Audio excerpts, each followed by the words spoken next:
할렐루야. 7월 11일 목요일 새벽 기도를 시작하겠습니다. 사도신경으로 우리 신앙을 고백합니다. 나는 전능하신 아버지 하나님 천지의 창조주를 믿습니다. 나는 그의 유일하신 아들 우리 주 예수 그리스도를 믿습니다. 그는 성령으로 잉태되어 동정녀 마리아에게서 나시고 본디오 빌라도에게 고난을 받아 십자가에 못 박혀 죽으시고 장사된 지 사흘 만에 죽은 자 가운데서 다시 살아나셨으며 하늘에 오르시어 전능하신 아버지 하나님 우편에 앉아 계시다가 거기로부터 살아있는 자와 죽은 자를 심판하러 오십니다.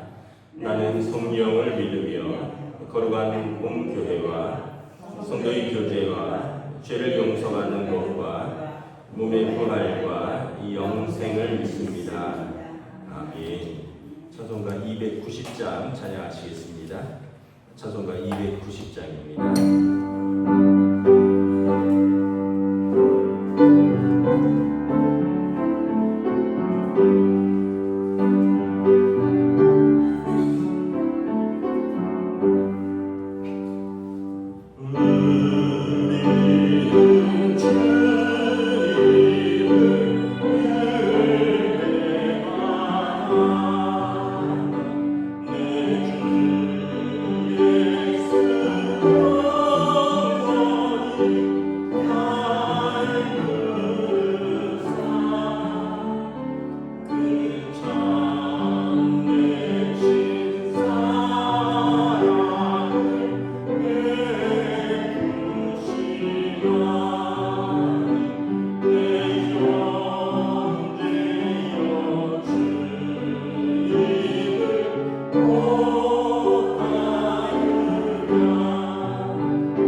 37절까지 말씀입니다.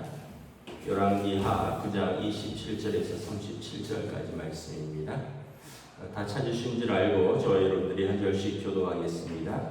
유다의 왕 아하시아가 이를 보고 정원의 정자길로 도망하니 예후가 그 길을 쫓아가며 이르되 그도 병거 가운데서 죽이라 하며 이블르함 가까운 구르비탈에서 치니 그가 무기토까지 도망하여 거기서 죽은지라. 그의 신복들이 그를 병거에 싣고 예루살렘에 이르러 다윗성에서 그들의 조상들과 함께 그의 묘실에 장사하니라. 아합의 아들 요람의 제11년에 아하시아가 유다 왕이 되었더라. 예후가 이세벨에 오니 이세벨이 듣고 눈을 그리고 머리를 굽이고 창에서 바라보다가 예후가 문에 들어오며 이르되 주인을 죽인 너 시므리여 평안하냐 하니 예후가 얼굴을 들어 창을 향하고 이르되 내 편이들 자가 있느냐 누구 있느냐 하니 구원의 시가 예후를 내다보는지라.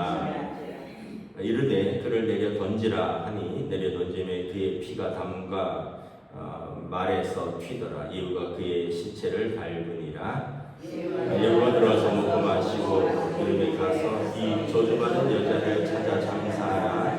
그는 왕의 딸이니라 하매 가서 장사하려 한지 그 두 볼과 발과 그의 손 외에는 찾지 못한지라. 돌아와서 전하니 예후가 이르되 그의 여호와께서 그의 종 이스라엘 사람 엘리야를 통하여 말씀하신 바라 이르시기를 이스라엘 토지에서 그의 늙은 이세벨의 살을 먹을지라. 함께 읽습니다. 그 시체가 이스라엘 토지에서 거름같이 밭에 있으리라.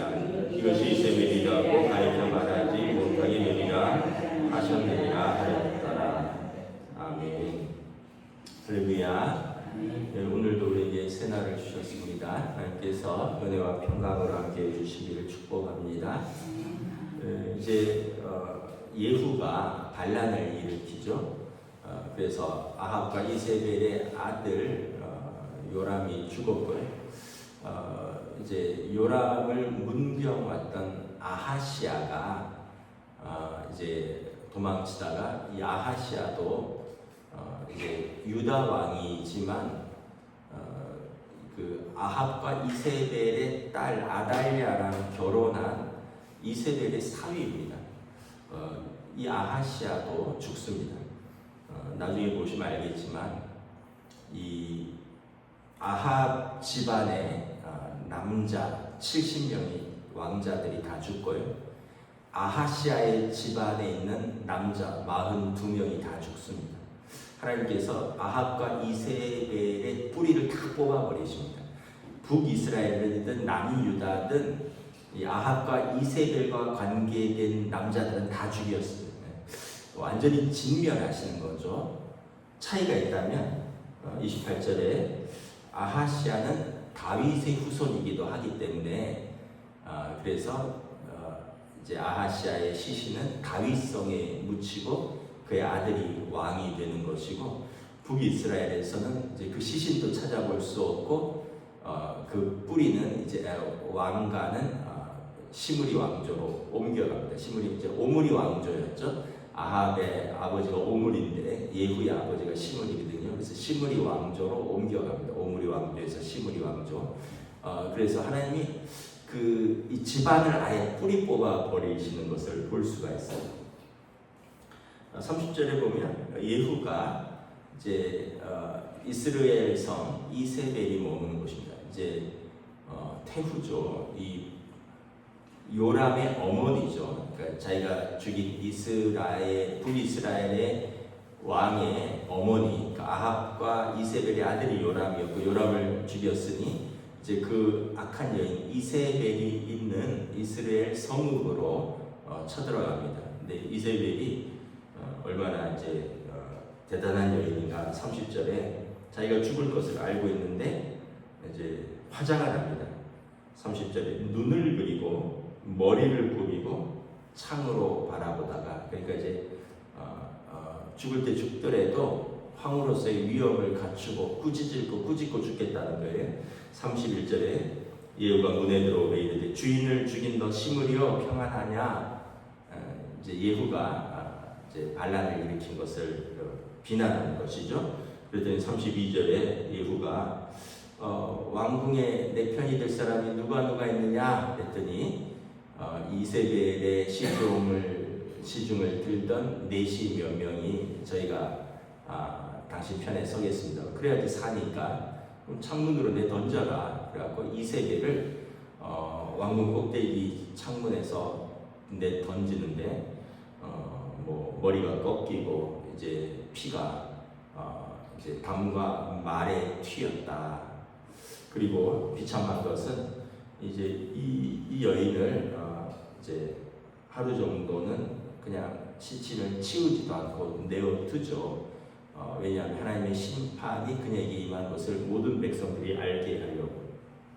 그래서 34절에 보면 장사하려고 나중에 보니까 들짐승들이 다 먹었습니다. 이스라엘 토지에서 개들이 이세벨의 살을 먹었고 남은 것은 머리 두개골하고 뭐 손과 발 같은 뼈들 외에는 흔적도 찾지 못하였더라.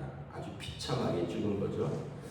37절에 보면 이것은 엘리야를 통하여 하나님이 진작에 하신 예언의 성취다. 하나님의 심판이다. 그가 이스라엘 토지에서 거름같이 되리라.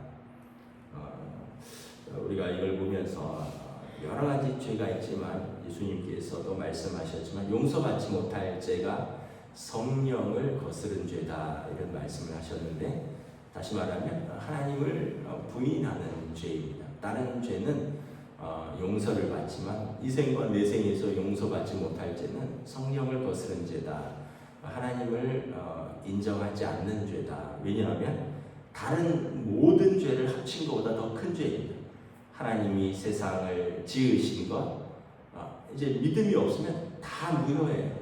하나님이 지으신 것, 하나님이 자기를 이제 부르신 것, 또 하나님께서 세상을 통치하시는 것, 하나님이 나중에 세상을 심판하시는 것, 하나님이 아들을 보내신 것, 이 모든 것을 다 부정하는 거니까 하나님의 우상 숭배는 이 모든 것을 이제 깡그리 부정하는 가장 큰 죄이다. 근데 더더군다나 이스라엘의 왕이 그랬다는 거죠. 일반 백성도 아니고 이스라엘의 왕으로서 자기 백성을 하나님께로 인도해야 될 이스라엘의 왕과 왕비가 우상 숭배를 하니까 하나님을 부정하니까 자기 자신과 그의 집안뿐만 아니라 온 이스라엘을 우상 숭배로 하나님을 부정하는 것으로 이끌어 간다는 것이죠. 그래서 여러분 우리가 이제 부족한 점들은 많죠. 신앙생활하면서 우리의 인격이나 성품이나 또는 우리의 게으름이나 또 우리의 신앙생활에서의 옛 어떤 모습들이 쉽게 없어지지 않는 점이라든지 여전히 혈기가 있고 여전히 또 주님의 제자로서 자기를 부인하고 자기 십자가를 지고 주님을 따르는데 미치지 못하는 어떤 미성숙한 모습들 이런 것들이 우리 안에 드러나는 것, 이런 것은 다 기회가 있습니다. 성화라 그러잖아요.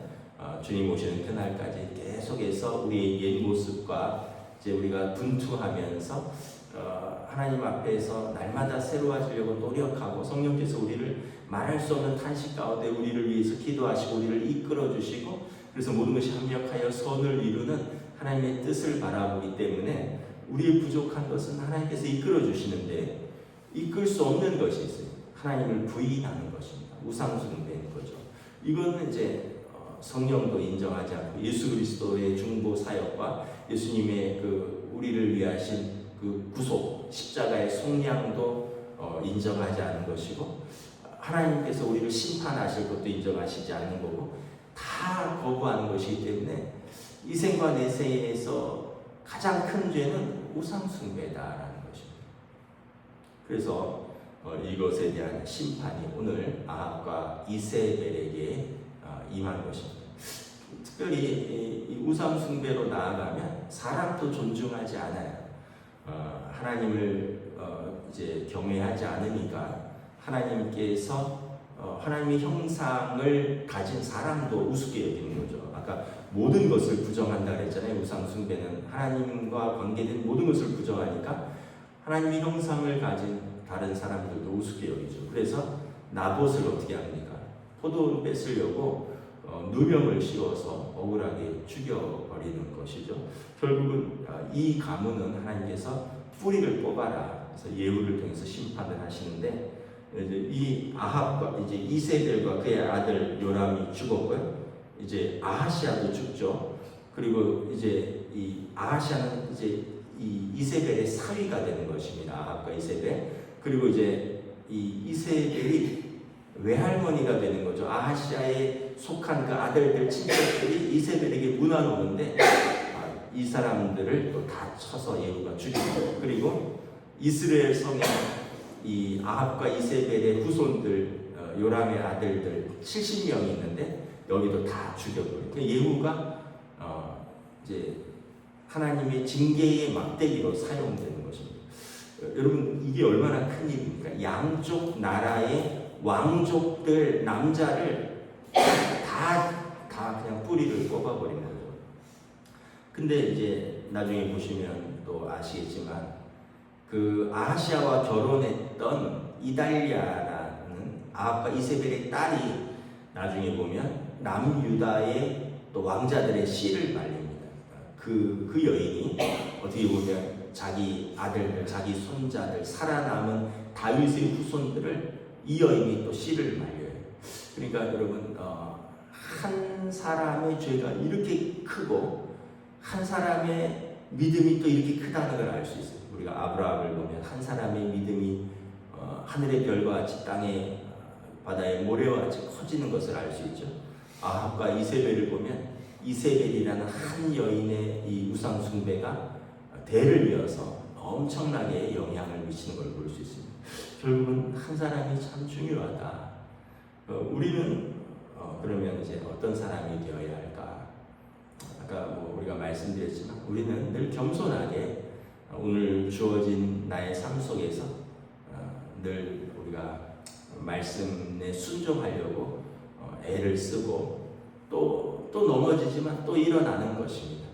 또 부족하지만 또 성령님의 인도하심과 도우심을 통해서 또 우리가 하나님 앞에 또 한 발자국 나아가고, 그래서 어떻게 보면 신앙은 점진적으로 이렇게 계속해서 발전, 우리가 하나님 앞에 붙어 있기만 하면 계속해서 이제 발전할 수가 있는 거죠. 왜냐하면 우리가 우리 안에 계신 성령님께서 우리를 이끌어 가시기 때문에. 근데 이제 순종하지 않으면 결국은 발전도 있을 수 없습니다. 예수님께서 말씀하신 것처럼 돌짝밭이, 마음이 돌짝밭이 되고 돌이 가득하고 가시덤불이 가득하고 뭐 이러면 그 믿음의 씨앗이 자랄 수가 없기 때문에 결국 우리가 순종이라는 그 걸음, 순종이라는 믿음이라는 씨앗이 땅에 떨어지고 하나님의 말씀이라는 씨앗이 떨어지고 그것이 믿음으로 자라는데 그 자라는 것은 순종을 통해서 자란다. 그래서 우리가 항상 겸손한 자에게 하나님께서 은혜를 베푸시고 교만한 자를 꺾으신다. 왜냐하면 교만은 이 순종과 반대로 나아가거든요. 불순종으로 나아가기 때문에 그런 것입니다. 말씀을 정리하도록 하겠습니다. 우리가 가끔 그런 생각을 합니다. 뭐 악인이 형통한 것 같은데 뭐 세상에 보면 뭐 악한 사람들도 있고 또 뭐 우리 뭐 주변에서도 우리 주변에서 가까이서 뭐 그렇게 보기는 어렵지만 어쨌든 뭐 이렇게 들려오는 이야기들을 보면 악한 사람들이 세상에서 잘 나가는 것 같은 그런 것을 보면 우리 마음이 회의가 될 때가 있어요. 신앙생활 열심히 하는데 나는 하나님 앞에서 이렇게 매어 달리고 애쓰는데 큰 발전이 없는 것 같고, 주변에 보면 뭐 불신앙으로 살고 믿음 없이 살고 이런 사람들이 잘 나가는 것 같은데, 근데 이제 우리가 깨달아야 될 것은 이게 끝이 아니라는 거죠. 이게 끝이라면 우리가 할 말이 없는데 이게 끝이 아니고 더 영원한 세계가 있고 영원한 하나님 나라가 있고 거기에 대한 반드시 심판이 있다. 이 심판은 우리가 하나님 앞에 설 때 반드시 우리의 믿음을 가지고 심판하신다. 그래서 우리가 악인의 형통함을 부러워하지 않고요, 우리는 고난 속에서도 하나님을 앙망하는 것입니다. 왜냐하면 현재의 고난은 장차 있을 영광과 좋게 비교할 수 없기 때문에 그 약속을 바라보고 그 소망 가운데 우리는 악인의 형통함이 아니라 하나님을 언약을 믿고 오늘도 나아가는 것입니다. 저와 여러분들이 이 믿음을 가지고 오늘도 우리가 또 믿음 안에서 살아가시기를 주님의 이름으로 축복합니다. 네. 기도하겠습니다. 하나님 은혜를 감사합니다. 많은 사람들이 하나님이 어디 있느냐, 하나님이 있다면 나에게 보여달라라고 말을 합니다. 또 세상에는 하나님 없이 사는 사람들이 때로는 세상에서 출세하고 더 부유하기도 하고 더 형통한 것 같기도 합니다. 그럴 때 우리의 믿음이 흔들리고 또 사단은 우리에게 유혹합니다. 그러나 우리는 하나님의 살아계신 것과 당신을 찾는 자에게 상 주시는 이심을 믿어야 할지니라. 히브리서 기자의 말씀처럼 우리는 이 믿음을 가지고 살아갑니다. 우리가 이 믿음이 있기에 우리는 예수님의 우리 죄에 대한 속량, 또 하나님 나라의 약속, 그리고 우리가 몸이 다시 사는 것, 부활하심, 그리고 하나님 나라를 유업으로 받는 것, 이 모든 이 큰 축복과 어마어마한 하나님의 약속을 우리가 믿고 살아가는 사람들입니다. 그러므로 잠시 있을 쾌락과 잠시 있을 어떤 형통이 아니라 영원한 복락과 영원한 하나님 나라의 그 약속을 붙들고 사는 사람들이 오니 오늘도 성령님 우리의 삶을 붙들어 주시고 인도하여 주시고 우리는 겸손히 하나님의 말씀에 순종할 수 있는 믿음을 더하여 주시옵소서. 감사를 드리오며 우리 주 예수 그리스도 이름으로 기도드리옵나이다. 아멘. 하늘에 계신 우리 아버지 이름을 거룩하게 하시며 아버지 나라가 오게 하시며 아버지 뜻이 하늘에서와 같이 땅에서도 이루어지게 하소서. 오늘 우리에게 용할 양식을 주시고 우리가 우리에게 잘못한 사람을 용서하여 준 것 같이 우리 죄를 용서하여 주시고 우리를 시험에 빠지지 않게 하시고 악에서 구하소서. 나라와 권능과 영광이 영원히 아버지의 것입니다.